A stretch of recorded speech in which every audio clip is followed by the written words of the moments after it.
I'm a biology teacher at Eastleigh Academy. I've been here for about 2 years now, and I will be teaching year 7 next year, so hopefully I'll get to see lots of you next year. Hello, my name is Miss Aldridge. I'm a science teacher at Eastleigh Academy. I teach biology and chemistry, and I'll be teaching some year 7s next year. I'm currently the head of year 7, so I'll be the head of year 8 next year. And today we're going to show you how to do some sampling on a field. So you could do this on a park, you could do it on your playground, or you could do it in your garden at home. So I hope you enjoy. So we're now going to talk you through the equipment, what they're called, how to use them, and then we're going to talk you through the method, which we want you to have a go at yourself. So this first piece of equipment is called a Quadrat. Okay, it's a square, it's see-through. We've got these smaller squares within it, and it's 5 by 5. So if you do your times table, we have 5 times 5. There's 25 squares in this in total. Okay, so the way that we use this is we pop it on the floor, and then we have a look at all the different plants that are living in each square, and we'll count them. We'll talk you through that a bit later on. Now, in your primary school, you might not have these quadrats, so what we're going to ask you to do is to make your own quadrat. Okay, so you can make it out of wooden lollipop sticks, or you can make it out of wooden skewers, anything that's kind of long and sturdy, and you can sellotape them together.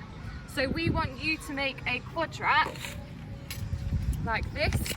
So a smaller version, that'll be 21 centimetres by 21, and it has only 9 squares in it. So then that'll be really easy for you to make at school, okay?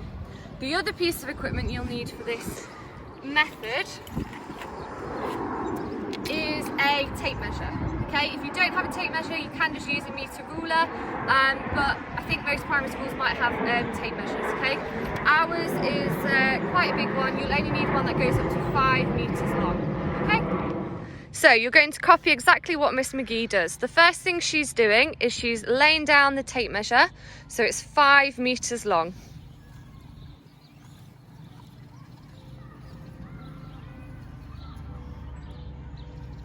So it's in a straight line across the field that you are sampling. Perfect. Miss McGee's then going to come and take the quadrat, and she's going to put it next to the tape measure with the corner at 0. Like so. Okay? Miss McGee will then look inside the quadrat, and she will count how many things we can find in each square. She'll then pick that quadrat up and move it along by 1 metre. And again, with the corner against the 1 metre, we'll then be able to count what we can find in the squares. So we have kept saying you're going to count how many things in the squares, but what does that actually mean? So here you can see we've put the quadrat down, and you might start to recognise some of the plants that we're finding in this quadrat, okay? The yellow ones here, we've got buttercups. This is a clover. These leaves here, also some clovers. I'm sure you'll all recognise we've got grass in there, and we've got a few little daisies here and there. So we are going to make sure that a copy of this results table is sent to all your schools. So this is where you will record all of your results. As you can see at the top, we've got the different plant names. So your teacher will go into your field beforehand and see what plants you can find. And then you can see we've got the number of quadrats down the side. So you're going to count how many squares we can find each plant in. So if we start with grass then, so we go to the first square, And we can see that we've got grass in the first square, so it would be 1, 2, 3, 4, 5, 6, 7, 8, 9, 10, 12.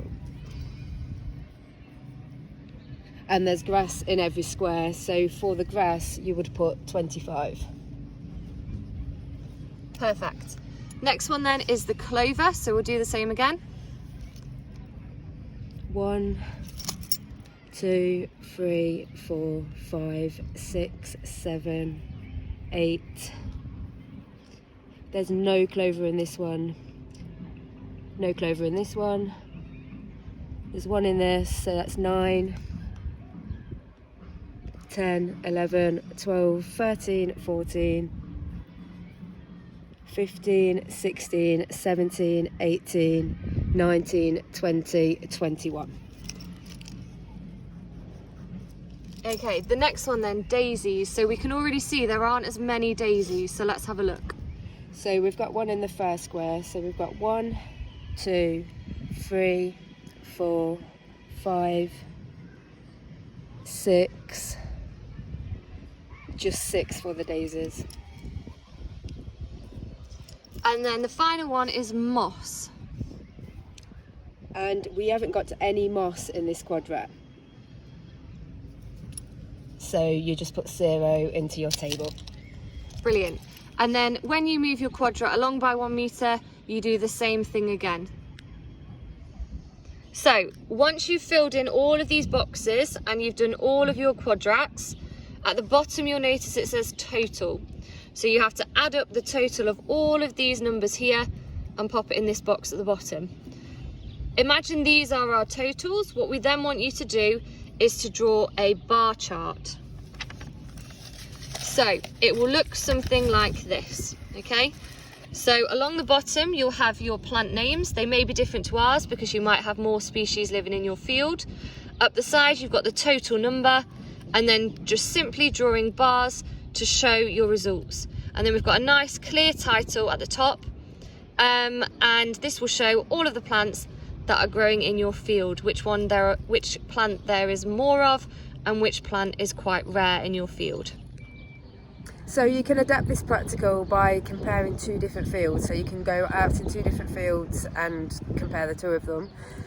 We really hope you enjoy it. If you come to this school and you go to A-level, you'll get to do this along a beach. So that's something to look forward to. We hope you have a good time with this practical, and we can't wait to meet you in September. Bye guys! Bye!